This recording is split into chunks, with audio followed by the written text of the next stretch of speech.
Hello friends, this video on Wave Optics Part 16 is brought to you by examfear.com. No more fear from exam. Please make sure that you have watched all the videos till Part 15 before going ahead with Part 16. So now with the help of this path difference, let us study the fringe pattern in detail. What is the fringe pattern? Fringe pattern is nothing but the alternate dark and bright regions which are obtained on the screen, that is known as the fringe pattern. And each dark or bright band is known as a fringe. Right? This is just a terminology. So what are fringes? Alternate dark and bright bands are known as fringes, and this pattern is known as fringe pattern. So now we are going to study about the bright bands. We want to know the position of the bright bands. So bright bands will be formed as a result of constructive interference, and these bright bands are the positions of maximum intensity because constructive interference always results in maximum intensity. Right? Now, what is the condition for maximum intensity? The condition for constructive interference or maximum intensity, whatever you call it, is that the path difference should be integral multiple of lambda, right? And what is the path difference that we calculated in the previous slide? It was xd divided by capital D is equal to n lambda. So x is equal to n lambda d divided by d. So this x represents the position of nth bright band. Let us use a subscript n so that it becomes easy. So this denotes the position of nth bright band. So this is how we can calculate the position of a bright band. Let us suppose if I tell you that in Young's double slit experiment we have used light of wavelength so and so.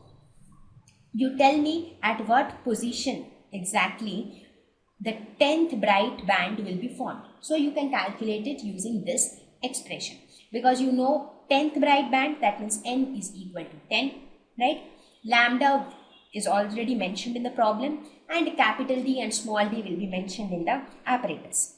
Right? That what is the arrangement that has to be mentioned. So this is how we can calculate the position of the nth bright band. Right? When I talk about when n is equal to here, if n is equal to 0, n is equal to 0 represents the central bright band. This is the central bright band. So this corresponds to n is equal to 0. When I talk about the first bright band is this one, second is this one, third is this one, fourth is this one. Similarly, first, second, third, fourth, and so on. Right? Now let us talk about the dark bands.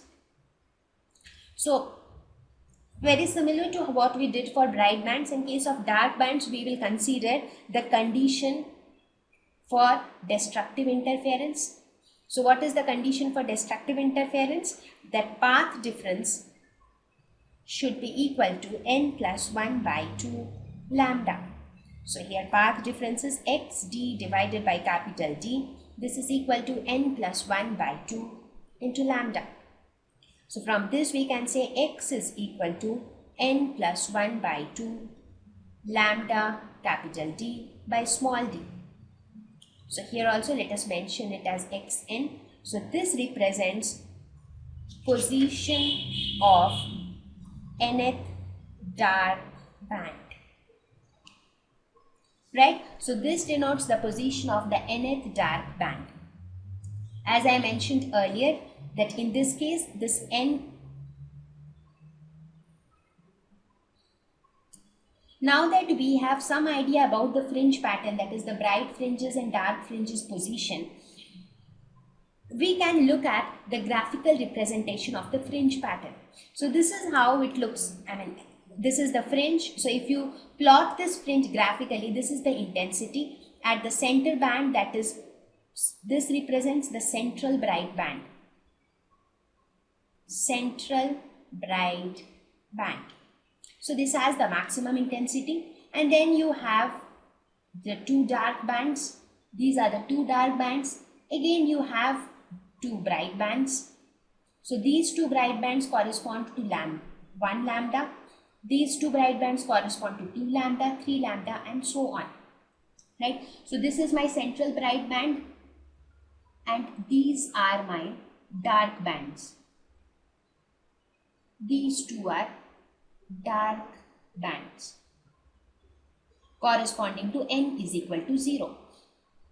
Because when you put n is equal to 0 in the condition of destructive interference, what do you get? The position will come out to be, when n is put as 0 for the condition of destructive interference, what do you get?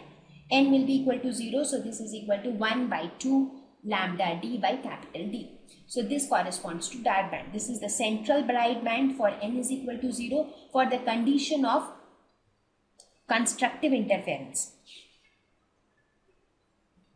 Right? Because in this case, when n is equal to 0, it corresponds to path difference is equal to 0. And what is the phase difference? Phase difference also corresponds to 0. In this case, what would be the path difference? In this case, the path difference corresponds to lambda by 2, right? And the phase difference corresponds to plus minus pi. So this is lambda by 2 and plus minus pi. How am I calculating this? By using the condition for destructive and constructive overlap. I mentioned before also, right, that the condition for constructive overlap is path difference should be n lambda, and the condition for destructive overlap is n plus 1 by 2 lambda, right? So using that, I can calculate the path difference for each of these points. If I know path difference, I can calculate the phase difference, because a path difference of lambda gives rise to a phase difference of 2 pi. Using this, I can calculate the corresponding phase difference also, right? So this is how you can understand this fringe pattern. Next, we will talk about fringe width. What is fringe width? It is the distance between consecutive dark and bright fringes. That means the distance between two bright fringe. This is my fringe width. So it is generally denoted by beta. We will denote this fringe width as beta. Or we can also say that the distance between the two dark bands, that is also beta. So we will find out an expression for the fringe width as well. Now in case of an interference pattern, it is seen that the fringe width remains constant throughout. That means the dark and the bright bands are equidistant from each other. There is another terminology that is called angular fringe width. What is angular fringe width? Angular fringe width is the angle which is subtended by a bright or a dark fringe at the center of the two slits, right? That is known as the angular fringe width. So let us first talk about the fringe width. Let us find out an expression for fringe width. Expression for beta. Beta is fringe width, and we denote angular fringe width with theta. So what is theta? Let us suppose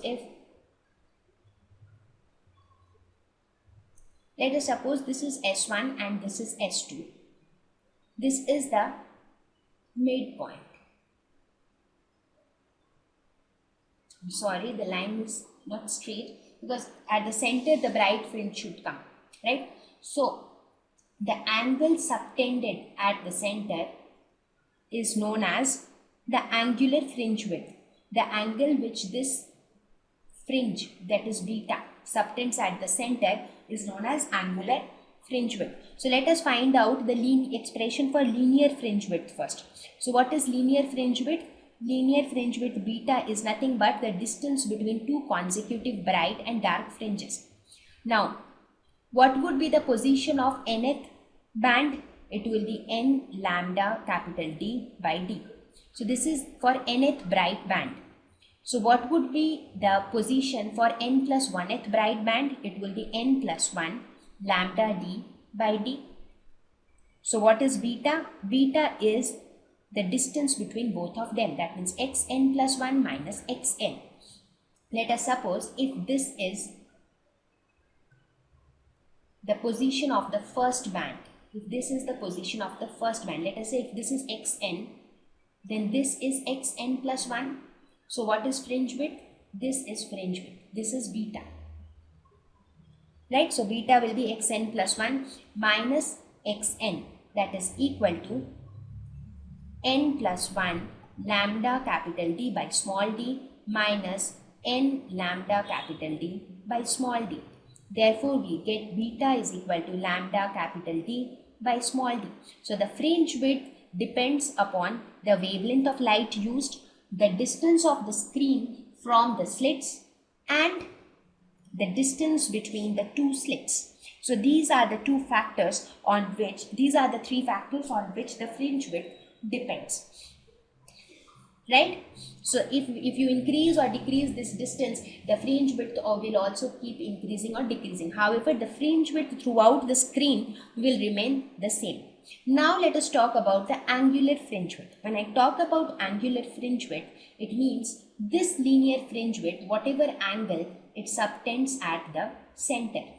Now since here I have considered this beta, so let me call this angle as theta. Forget about the previous angle. So this angle is theta. Correct? So this is known as angular fringe width. So how do we find out an expression for angular fringe width? Let us say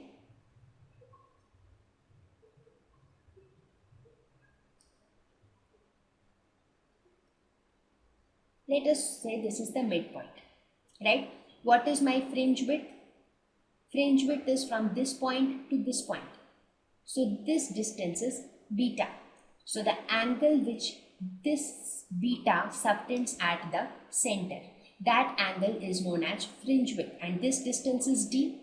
So we can say that theta is nothing but beta by d, because this theta angular fringe width is normally very small. So we can say for small angles theta, it is tan theta is almost equal to theta. So we can say theta is equal to beta by d. So theta is equal to lambda capital D by small d capital D, or angular fringe width is equal to lambda by small d. So angular fringe width is nothing but the angle subtended by the linear fringe width at the center. Right? At the center, where center refers to the center between the two slits. So these were some of the terminologies related to the Young's double slit experiment. So Thomas Young, by performing this experiment, proved that light is of wave nature, because if light would have not been a wave, it would have not shown this phenomenon of interference. He also explained interference very clearly, because the bands were clearly visible on the screen.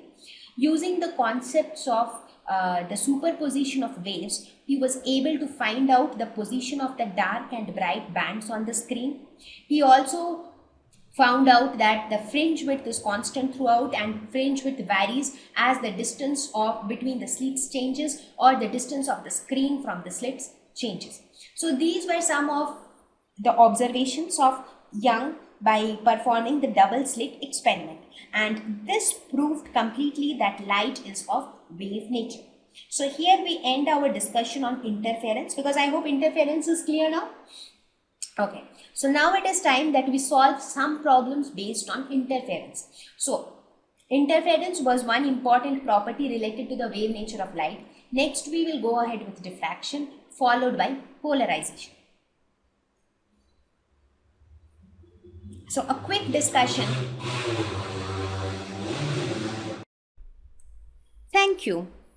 Please visit examfear.com to watch free educational videos, try free online tests, get the best quality study materials, study from the best tutors and mentors, and much more. Thank you once again.